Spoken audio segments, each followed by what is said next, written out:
Hello, hello. Testing, testing. Am I in? The color seems to be really, really bad on this. So sorry. I'm in a new space, co-working space. Let's bring Instagram on.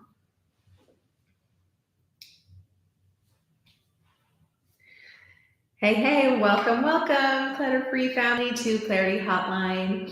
I'm in a new space, so I think there's a little bit of an echo. I was trying it out. I'm not really sure I love it versus my own office, my own home office, but just you got to try different things. But there is a little bit of an echo, and the color's off, way off for YouTube and Instagram. Just is. But yeah, we're gonna go with it. And today is just a little bit of an off the cuff clarity hotline because I've been in back to back meetings and I am, still in my feels about some of the things that came up in those meetings and just really excited to share them with you because I'm still doing my research calls, something that I let you guys in on last week that I'm doing research calls with entrepreneur moms and, just surveying them as far as what's the first question I shared last week? What's the biggest frustration when it comes to balancing work and family? And what does that look like for you? How have you been doing, in that regard? And so, yeah, it's very interesting. But yeah, time is. Well, I mean, what did we talk about last week? The question was, yeah, what is the most frustrating part, the biggest challenge when it comes to being, a mom and a working woman? And the biggest one so far is some aspect of time management. And so we went into that last week. I won't rehash it here, but I wanted to say that, I've got some more thoughts on that we could talk about today. But let's get into the space. So breathe in. You can be anywhere right now. You're here.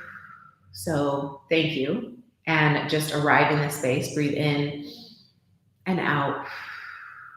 And I like to do this gesture because there is kind of like this uplifting that happens with the breath and a releasing that happens with the exhale. And so using the breath for that exact purpose of, receiving and receiving what you need and releasing what you don't is happening on a daily basis. The body is working to take in the oxygen it needs and releasing the carbon dioxide it does not need. And see how that just it populates the earth with what it needs, just us breathing. Populates our body with what we need, just us breathing.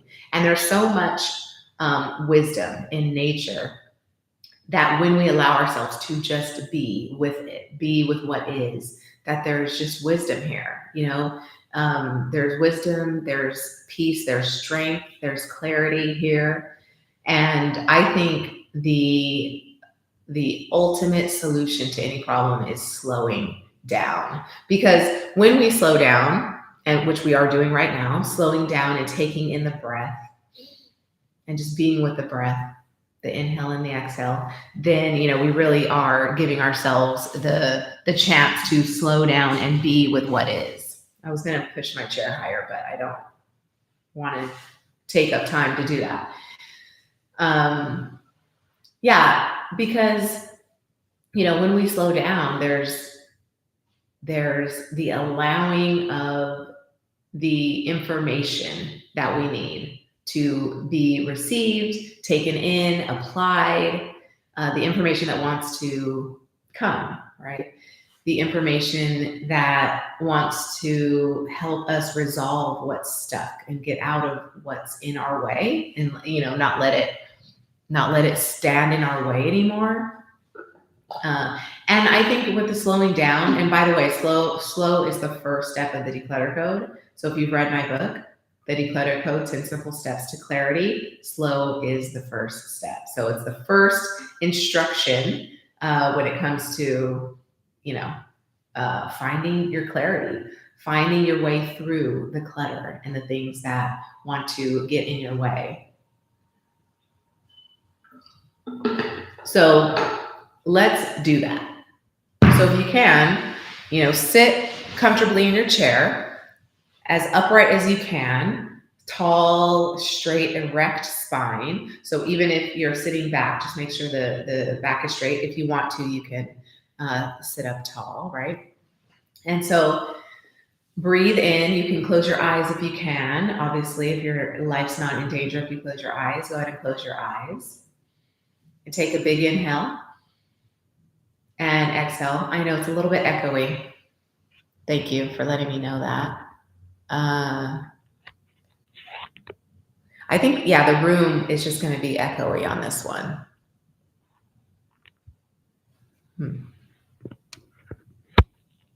So we're not going to have the best sound.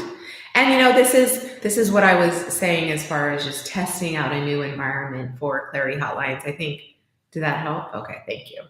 I think I definitely like my home office better for these. But like I said, I was in back-to-back meetings, so this is where we are. So any space where you are, you can ground, center, and calm. So let's do that now. Ground both feet onto the earth. Maybe place your hands onto your thighs.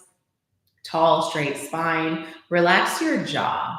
So let your chin drop just a little bit so that you're not looking up and you're not looking down. You're just, eyesight is neutral. And then close, thank you. Close your eyes if you can. Take a big, deep, intentional breath in and a big exhale out.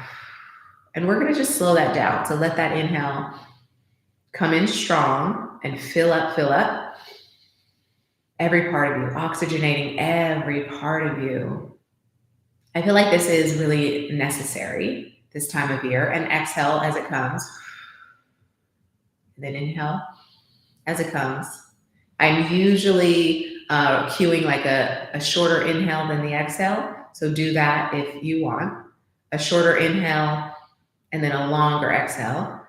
Shorter to the exhale is what I mean by shorter inhale than exhale, because what that is allowing is the release of tension and anxiety. And, it's really giving the body what it needs is in terms of that rhythm of the breath.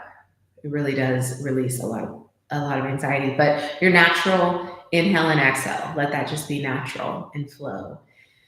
And if you're closing your eyes, just kind of bring to mind, maybe what's come up as far as what's felt tense and nerve-wracking and terrifying and trying of the spirit. What's happened, recently? How have you been coping maybe with the state of affairs in the world or in your life, in your relationships, in your finances, in your career?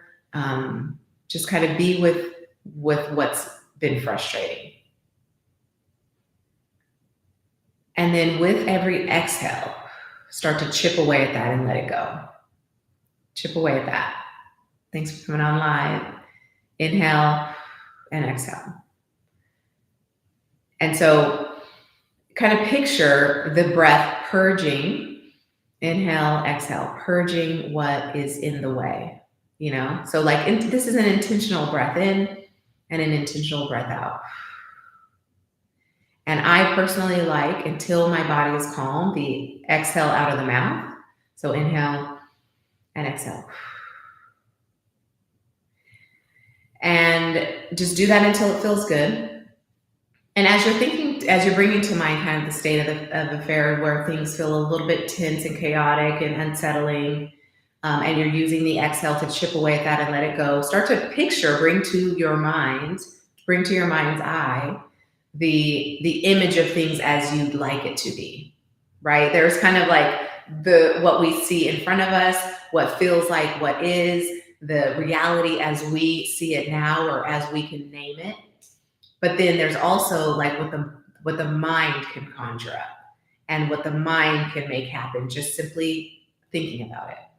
And so we can bring to mind the image of how things would feel better, right? How they would look if it felt better, if things weren't as tense, if things weren't as nerve-wracking or terrifying, right? If you're kind of face to face with something that feels unsettling or daunting, or I'm not really sure what to do, like I don't know which way to go, then, imagine that you do know. Imagine that you do know what to do and where to go and how to feel, and that it did feel okay, and you weren't nervous about it. Like you did know, you had the wisdom as to which direction to go, which decision to make. And there was no doubt about it. What does that look like? What does that feel like? If your eyes are closed, this should be coming to mind, right? The flooding of the visuals of you having life as you want it. So sit in that and let that feel good.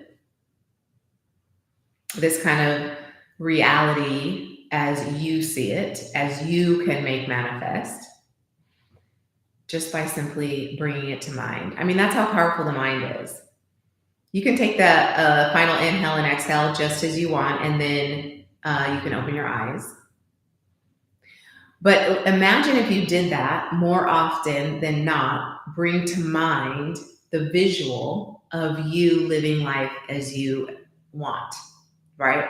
Imagine that. What would that look and feel like? Sorry, not only that, but there's like a fly in the room and it's bugging me. Not only is the lighting off, but the sound echoey, there's also a fly in here that just wants to ruin my flow. We're going to use it.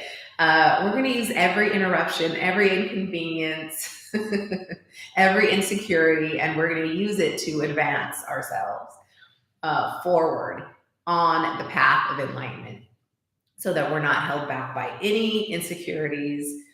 This is literally the name of the game. And I was just on a call with some minimalist entrepreneurs from my Minimalist Entrepreneur Club, and we were talking about kind of what's in the way, right, of you having what you want. And there's a lot of things. It runs the gamut. It's on a relationship level, it's on a career level, it's on a personal level, right? Kind of what you're struggling with inside of you and how you want to show up, but you're not able to because you're not sure how. All of those things, right, come up when you are imagining yourself in the biggest, brightest, best way possible, right? The things that come in, actually I've been on several calls today where this has come up. And I'm not laughing at anyone. I'm just saying I want to bring levity to the situation. I want to bring lightness because that's where the truth is. It's light. It's not heavy. And the thing that comes up is like, I know that I want that, but there's these beliefs that get in my way. Beliefs about myself, beliefs about the world, beliefs about how things should look, how I should show up, how I've always shown up, how people expect me to show up. And that even is in times of grief. Like if I was talking to somebody who on any given day where I'm sad about my dad's passing this year, versus thinking exactly of the sweet moments and the love that I still feel from him. It's like you can catch me on either side of the coin, right, on any given day. And what's interesting about that is like we allow room for both, the uncertainty and the certainty. It's the same coin, and we allow both, because when we don't see them as separate, the uncertainty from the certainty, and we in fact see them as the same, that they're both, that you can't have one without the other, just like success and failure. You can't have one without the other. And so the absolute truth is that if they're one and the same, then it's always the best of both worlds, right? If they're one and the same, then you can't, they're, how do I want to put this? The worser fate doesn't exist, right? If success is what it is, but maybe it also takes failure to get to success, then there is only success, right? Then failure is part of success. It's failure. There is no end where you feel like you're failing. There is only the way forward towards success. And that's kind of how I feel about with the yin and yang of life. You know, it's like we need the masculine, we need the feminine, we need the slow, we need the fast, we need the strong, we need the soft, we need it all. And so at any point in a month, in a day, in a week, we're feeling all of those things. And I think where we get tripped up is that we think it's wrong. We think it's wrong to feel one over the other. But they both belong. They both belong in our evolution. And in fact, it's kind of like how okay, I have a good question. How much of anything does it take to get to that kind of fruitful place, that idyllic outcome? How much of either? Well, if you allowed it to come as it flushes you out, right? This feeling where you're sobbing one day and then happy the next. If you allow those things to just be okay and to be good, then you'll witness how they serve you. How much can success be felt, enjoyed, or even recognized without failure? How much can success be felt or enjoyed, even recognized without failure? Yes, absolutely, right? Exactly. I love that because I was just reading something.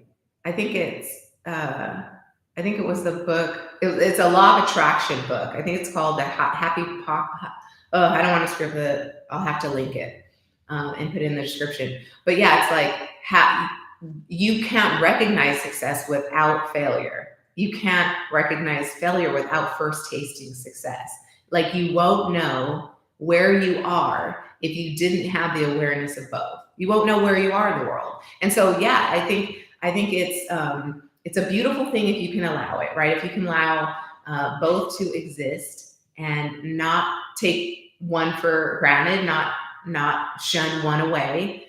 It's just like they both. When you allow both, it's like life is that much more fruitful. But then comes the difficulty of like not wanting to sit in the discomfort of failure, in the discomfort of like I don't feel like I'm where I want to be right now. It doesn't feel good, right? And so in that moment, right there, that's your opportunity to say, well, I can bring on a state change. I can recognize that failure is not a problem here. I can recognize that where I am in life, although it may not be, I don't know, Warren Buffett status. And if that's what you want to do, you want to trade your way to, or invest your way to Warren Buffett status, then, if you're not there yet, but you one day will be, right? If only you continue to believe that you will be there. Warren Buffett status, you will be there. I think he wasn't a billionaire until his 50s or something, like really late, right? Or what we would deem late. But like all of that made the reward of it. And I think he would still probably not say he's there yet, right? I'm sure there's still mountains he's climbing, summits he's conquering. And that could be on a personal level in his relationships, right? I remember reading his book and like his relationship with his kids is strained because he's such a workaholic. And, I think as you get older in age, that stuff sticks out. It's like, whoa, I really wish I had a better relationship with my family, and that I didn't spend all my time behind a computer. So see how you're always kind of wrestling with something that if you just could solve it, it would make life that much better. And I think that is the moment, right? So wherever you are, whatever feels unsettling, whatever feels unfair, whatever feels uncomfortable, that's the moment to pinpoint, okay, well, what's the brighter side of this? Where's the bright side? And that's where you find your yin and your yang. That's where you find how this is purposeful in your life. Just right there. Move into a state of change. So actively pursue that better feeling thought. So if this feels uncomfortable, unsettling, well, then what about it does? And then just sit with it, breathe into it, and then name it. Name what's coming up for you. Okay. I feel like my heart's beating really fast. I'm getting sweats, clammy hands. I'm getting nervous because I'm going to meet somebody that, I don't know what to say or do. And so I feel uncomfortable right there. Breathe into, well, what feels better? Oh, I'm excited to meet this person. Okay, this means I'm on to something. This nervous feeling means that, okay, I really want something great to happen. Well, then picture it, bring it to mind. Okay, something great is going to happen from this. I'm going to allow it to be something great and to feel good when it does happen.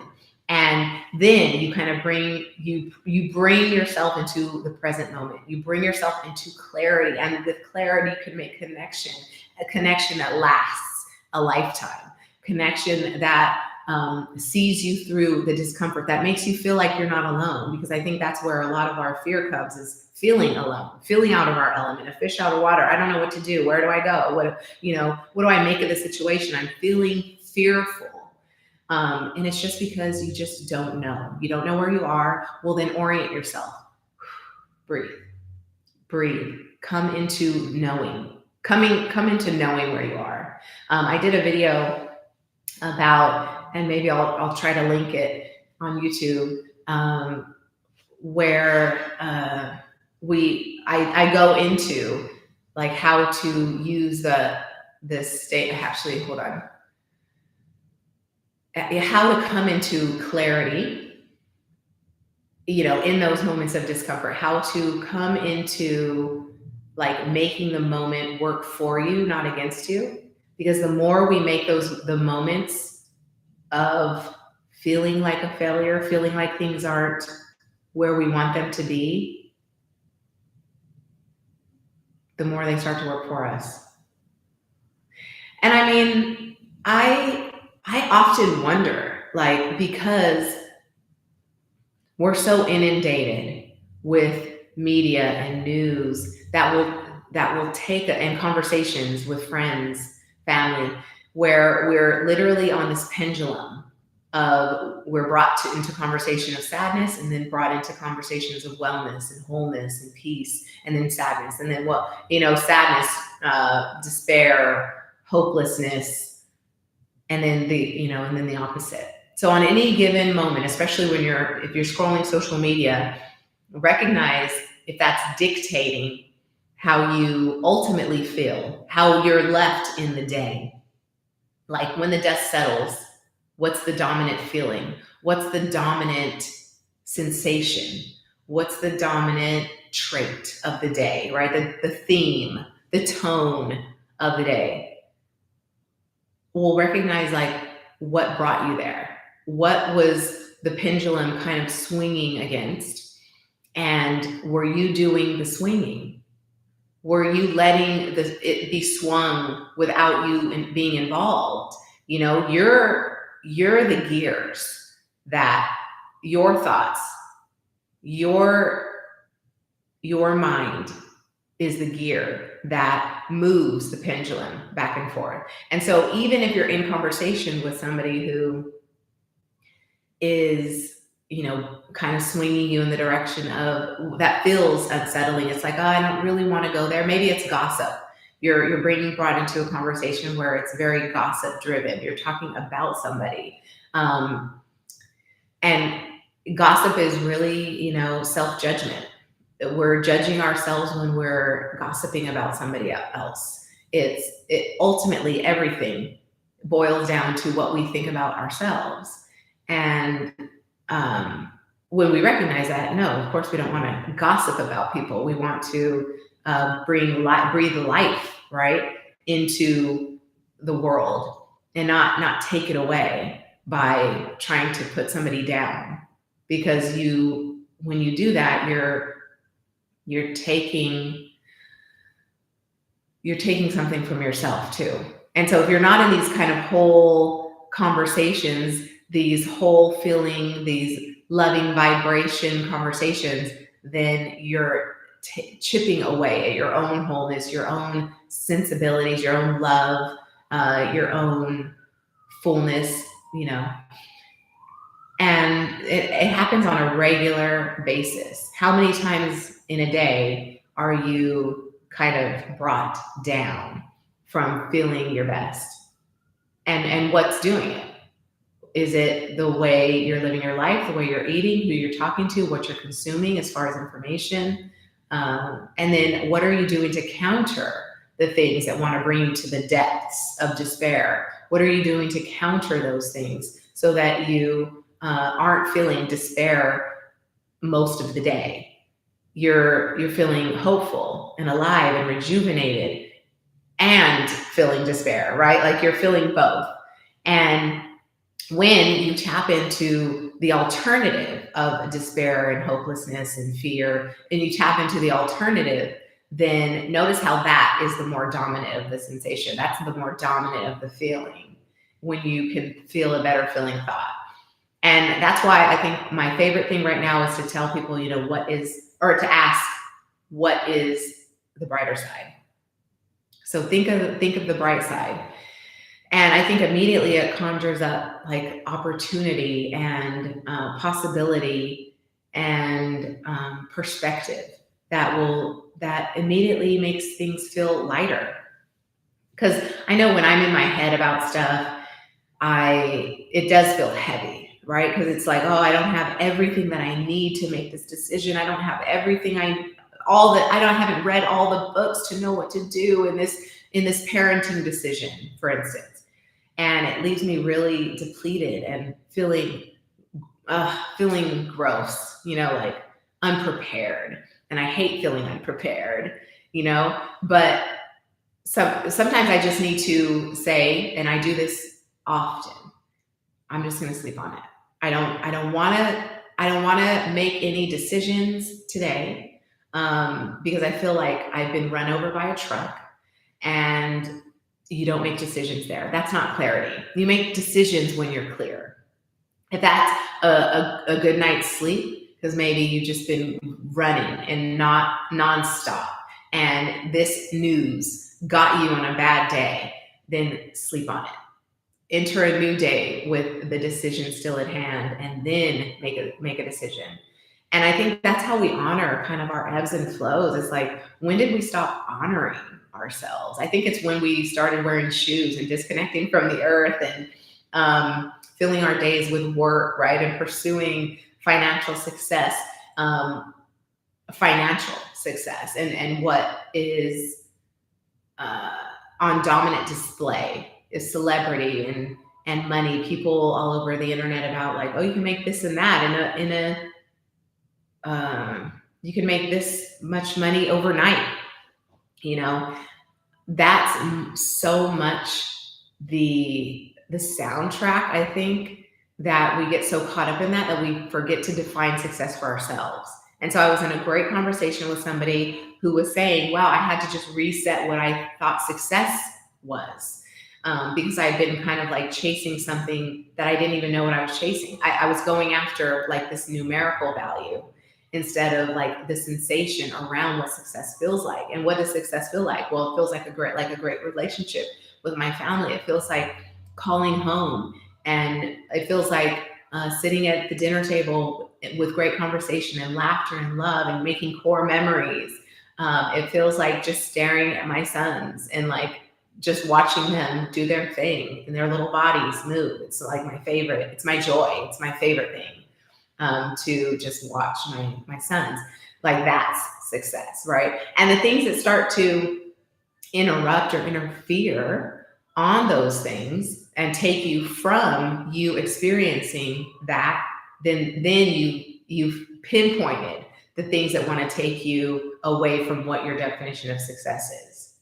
And then you can if that's the case, then journal about it. Remind yourself, put it in writing, something that reminds you of what feels like success, what feels like safety, what feels like wholeness and love, and kind of where you want to spend most of your moments and your days doing. I don't know. That's like what was really on my heart to talk about. And yeah,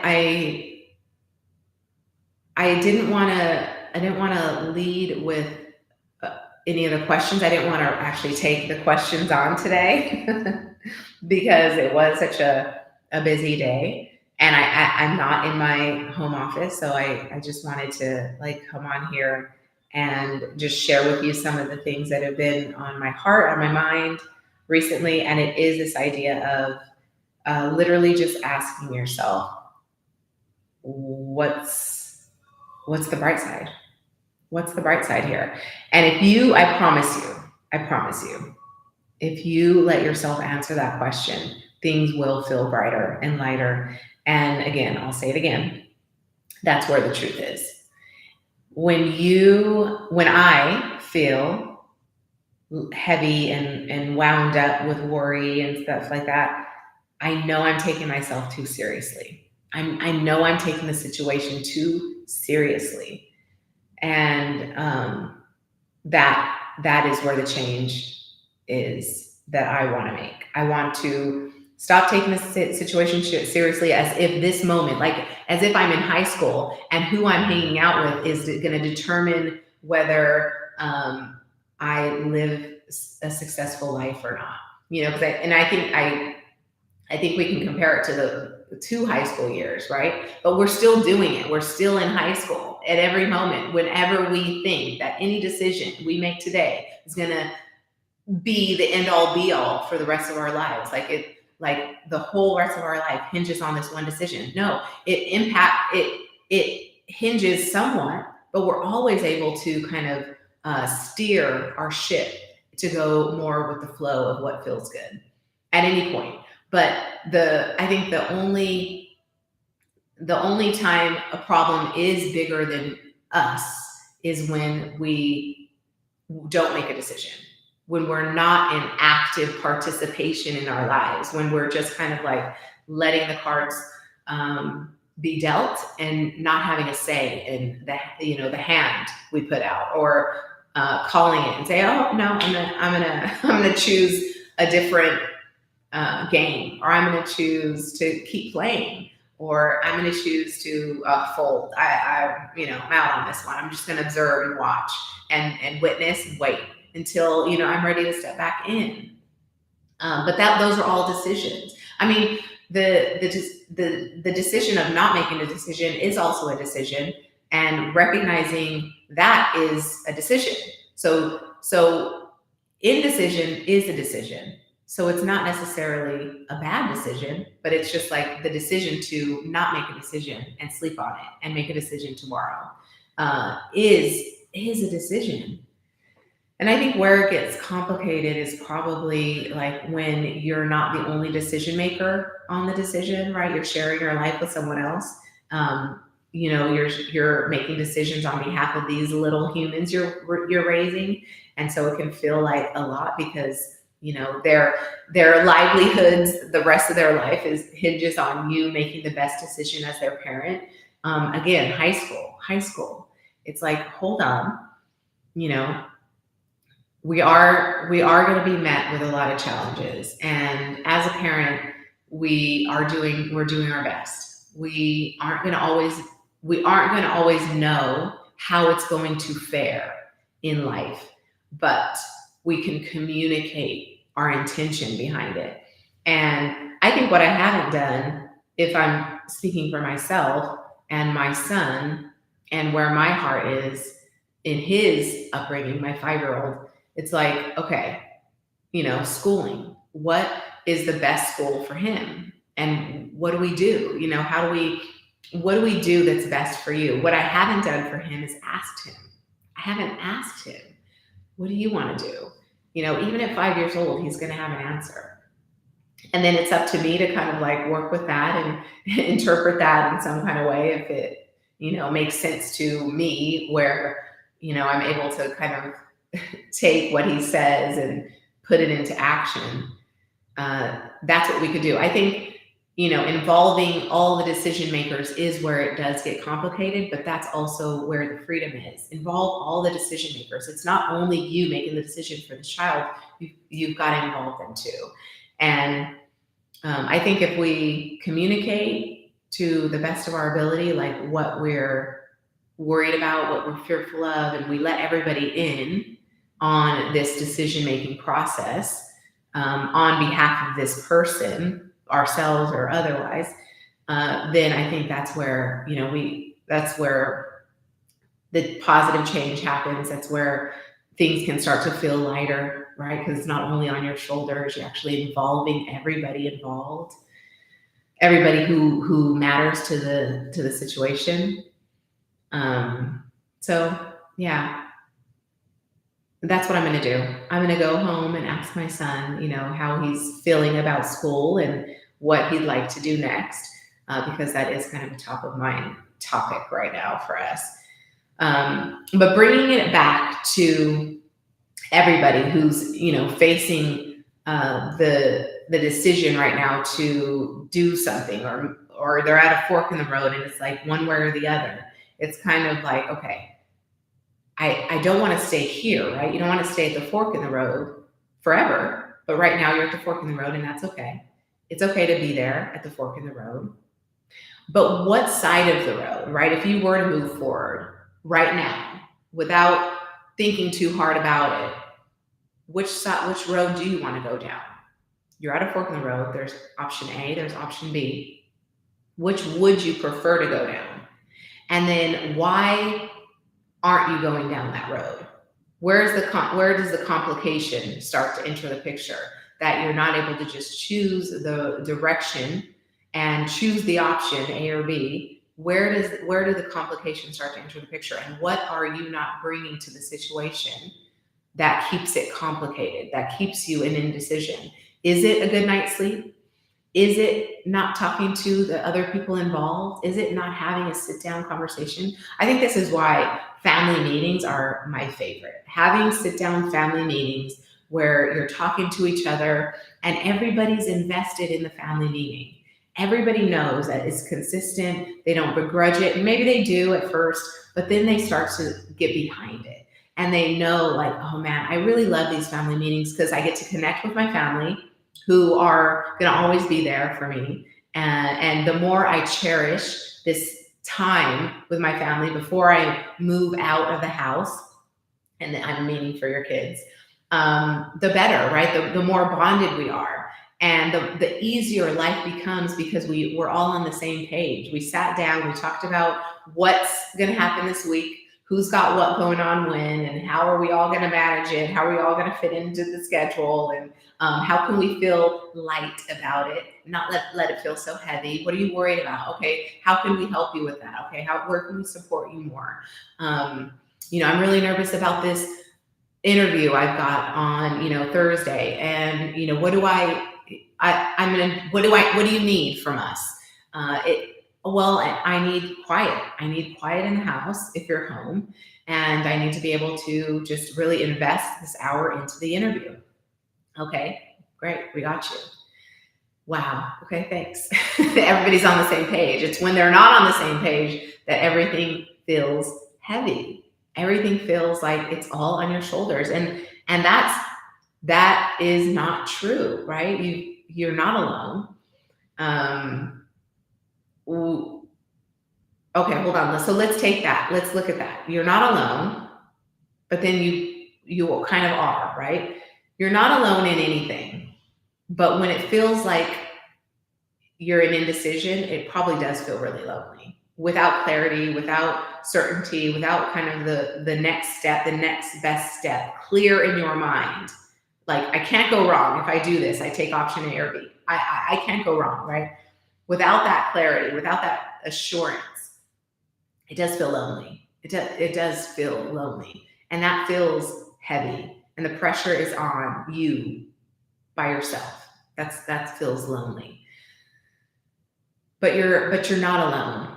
You maybe And I don't know that that's even comforting for people, right? Like, if the truth of the matter is that, you don't know what to do, you haven't done the work to get clear or feel good about where you are, that would be the first job. That would be the first task at hand, would be to start to feel better about where you are. So it is a lone project, as far as giving yourself what you need, and be that in meditation or prayer or movement or sitting out in nature, whatever that is for you. Have you done it?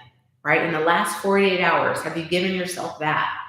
At least giving yourself what you need in that regard before you're able to kind of ask for what you need from others. Because no, we're not alone. We're not separate. We're not so individual that it's me against you. We're together on this. We're a family. We can make this. We can make it. We're a community. We're a locality. We're a nation. We're a world, right? We're all in this together. We're human. We're a human race. We're all in this together. We're a species, like however you want to spin it to make yourself remember that you're not alone. That helps. But it also requires even looking outward in that way requires the inward look. And so there's the yin and yang, the looking outward and the looking inward. So first, giving to ourselves what we need. That's going to be kind of this inward focus, giving ourselves what we need. Marianne Williamson, in A Course in in her book, A Return to Love, which is based on A Course in Miracles, A Return to Love, one of my hands down favorite books of all time. She says, what we're not feeling in a situation, what we're not getting from a situation is what we're not giving. And that is like rules to live by. What we're not feeling, what we're not getting from a situation is what we're not giving. So if in a relationship I feel misunderstood, I feel like I don't have love, or I'm not getting enough of something, fighting too much, or I don't know, whatever the situation. You got it. You got it in your mind, right? Whatever you're not getting from a situation is what you're not giving. So you first have to give it to yourself. But that's a yin and yang relationship. What you're not giving is what you're not getting. And so what you're getting is what you're also giving. So you would give that to the other person after you give it to yourself, right? And by first giving it to yourself, you're giving it to everyone. Notice how we can't pour from an empty cup. That's trying to give from an empty cup. Well, first you've got to fill your cup in whatever way that is. And so when you fill your cup, you can pour from a full cup every single day. You can pour from a full cup. Well, that's giving and then giving. It's giving from within, getting from within, receiving from within, and then giving. And then, bringing to the situation from without, right? Giving the other person that, pouring from your full cup, pouring from this awareness, the self-awareness of like, I know how I've probably been the cause of the problem here, the rift here. I've been part of that. It's not only you. It's also me. I've been running on fumes. I've been running on empty, and I've been blaming you for it.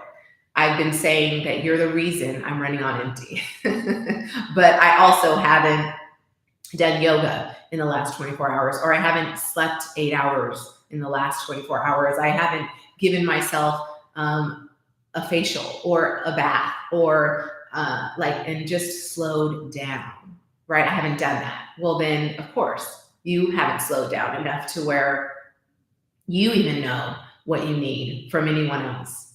And this is, thanks. Talk to me. I don't know. This yin and yang conversation is such a big one for me because it defines our existence. It defines our existence in that it's like, don't forget the other side of the coin and that you need both. I don't know. Anything else coming up for people? As much as I want to also tell you that what I imagine is going to happen as I'm talking to other creators in other spaces on YouTube, particularly, but also I'm sure on Instagram, is bringing others on for collaborations. And so I was wondering if this is the space to do it, or if I create kind of another outlet for that, where we're, interviews and it, if it's podcast style, I don't know. But anyway, I love these kinds of conversations. I love them to be interactive. Clarity Hotline, I've been more so, just answering your questions, and, it's just been me. But I think there's, room to have a dialogue here. And the reason why I had just been taking pre-submitted questions on the Clarity Hotline was because in a podcast format, if you're just audio only, it helps to just kind of have everything be laid out and you listen, Q&A, and it's done. Versus having kind of the back and forth, and you're not part of it because you're just listening. You can't see it. You don't know what's coming in. You can't read all the comments. And so that's why the Clarity Hotline is kind of taken on this format of just me taking your questions and answering them. I think that lends to a better audio only experience. But maybe right on Instagram and YouTube, because both are very collaborative interfaces, platforms, that I think, there is that opportunity to bring other people on. Because I think I want to dive into this idea of yin and yang, and call it whatever you want. You call it, the two sides of the coin. I don't know. I personally like the yin and yang of it. And it's a Chinese concept on something I'm sure every culture and religion has baked into the dogma, the theory, the ethos, right? Like, it's baked into the belief system that whatever you're involved in, if you looked for it. I'm just choosing yin and yang because that's kind of like the most accessible way for me to look at it, because I literally picture the image of the yin and yang, right? That black and white, where there's a little bit of the white and the black, and there's a little bit of the black and the white, and it makes a whole. But this idea of like separating from the whole is where the problems are encountered, because it's me versus them. And also in the book, the Law of Attraction book I'm reading right now, which I will put into the notes, is that when we do start to think of ourselves as separate, then we're not going in with a win-win scenario, right? We're not going in with connection first. We're not going in a negotiation or an argument or a discussion with this win-win mentality, because we feel separate from them. Like, I've got to win at all costs. I've got to go in knowing that I'm going to win, and I won't back down from this scenario. But how is that serving you? I don't know. Not to say that, you'll come out of the discussion or the conversation in an agreement, but both opinions can exist. Both opinions can exist. And there's the yin and yang of it. Your perspective is going to be different than mine, because I'm coming at it from this framework, this body, this perspective that I've honed through the years, right? This is my baggage that I carry. This is my belief system that I'm bringing to the situation. And you didn't have an upbringing like me. And I think that's why we look so much to like the role of parenting and how it gets so real so fast. Because it's like, you are making so much of the decisions for your kids that they're unable to make at this point. And that's where the heaviness comes in, because you're making decisions for 2 people, 3 people, 4 people, 5, however many kids you have. And so it gets weighty, right? It gets to feel like, oh, okay, I've got to do this right. Otherwise I'm going to have, an adult on my hands who is bitter and vengeful and spiteful because of their upbringing being bad or something that they don't like. But here's the reality. That's inevitable. But that is the work, right? In our lineage, nothing's going to present a challenge-less scenario. No, never are you going to be without challenge. You're always going to have challenges to overcome. And that might look like, okay, reckoning with your upbringing and your childhood. And not everything's going to be perfect, unfortunately. Even as I observe the upbringing of my children, I know it's not perfect, right? I know there's more that I want to do, could do, should do, that I'm not doing. Maybe because of my capacity, maybe because of my wherewithal or my knowledge, my skill set is not up to snuff. I'm not able to come at this with a full toolkit that's going to give me the peace of mind that I'm doing everything perfectly. Everything presents a challenge, but in the challenge is the opportunity. And that is, again, the yin and the yang. With a challenge comes the opportunity. Well, then my kids still have to come into their adult life, come to the realization of how their upbringing served them. We're doing it every single day as we come to our own realizations and epiphanies and revelations around our own upbringing, our own childhood, and how it was imperfect. We're doing that still to this day. And a lot of times you'll hear a lot of psychologists say that we're reparenting ourselves as we parent our kids, because what we don't want are the ugly parts of our upbringing. We don't want the ugly parts tainting our child's upbringing, the ugly parts that we perceive as ugly from our childhood. We don't want that embedded into their experience. So we do our best, right? What we don't know, though, is the full picture, the full scope of how even our best intentions might not serve them in the way that we intended to serve them. So even gentle parenting today, as it's widely observed, might one day come with its counterpart. Oh, I was raised too gentle. Oh man, my parents never put the smack down. I should have been dealt with and I wasn't. Well, okay, that's going to be a thing. That's going to be a thing. And they're going to conjure up the days of old, and they're going to say, well, if only my parents raised me like my grandma would have, or my great-great-grandma would have, then, I would be better.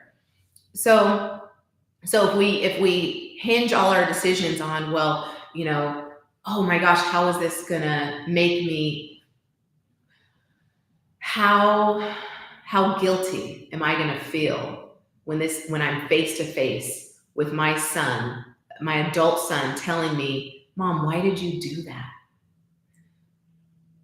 I think that is what I always want to be clear about is, yes, I did the best I could, but also this is what I was hoping it would instill in you. This is what I was hoping that you'd get from my sacrifice or my decision or my supporting you in that. Because you hear a lot of times about child stars. If you watch Demi Lovato's documentary, which is tough to watch. The Child Star, I think is what it's called. Her documentary exposes like the rough parts of being a child star like she was. And you think it's all rainbows and butterflies, right? Oh man, she's rich and famous. Well, she had some turbulent times in there. And her parents, who supported her dream to go after being a child star, after her dream of acting and her natural proclivity, like her natural inclination, her affinity for the big screen or the stage or the limelight, they supported her in that. Selena Gomez, same thing. Her mom supported her, right? The parents are, there's some like tragic things, right? Justin Bieber, the parents supported them in going with these mentors, right? And going in this direction of their wildest dreams. And they supported them. They drove them to auditions. They worked with the manager to get them the best deal. They did their best. But still, you've got kind of the ugly side of this scenario that no parent could have ever imagined or wanted for their kid. But it is what it is, right? It's what happened. And sad but true. And this is the yin and the yang of it. And this is what the Demi Lovatos are coming to terms with now is, well, how did it serve me? And what is the bright side? And if we are losing sight of the bright side, then we will be on the dark side. We will live on the dark side of that because we're not embodying also the light side. We have to embody both. So we let both exist. We let both be good, and we let both serve us on our journey. We let both propel us forward. We let both enlighten us to our existence and how we're gonna choose to use this predicament we're in, faced with this decision or this trauma around our upbringing. We're faced with this. What do we do now?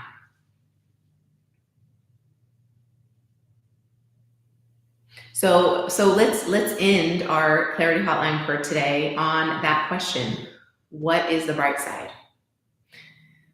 I challenge you to ask yourself that for the rest of the day. So this is my question for you. What is the bright side of the most dire situation you're in right now? What is the bright side?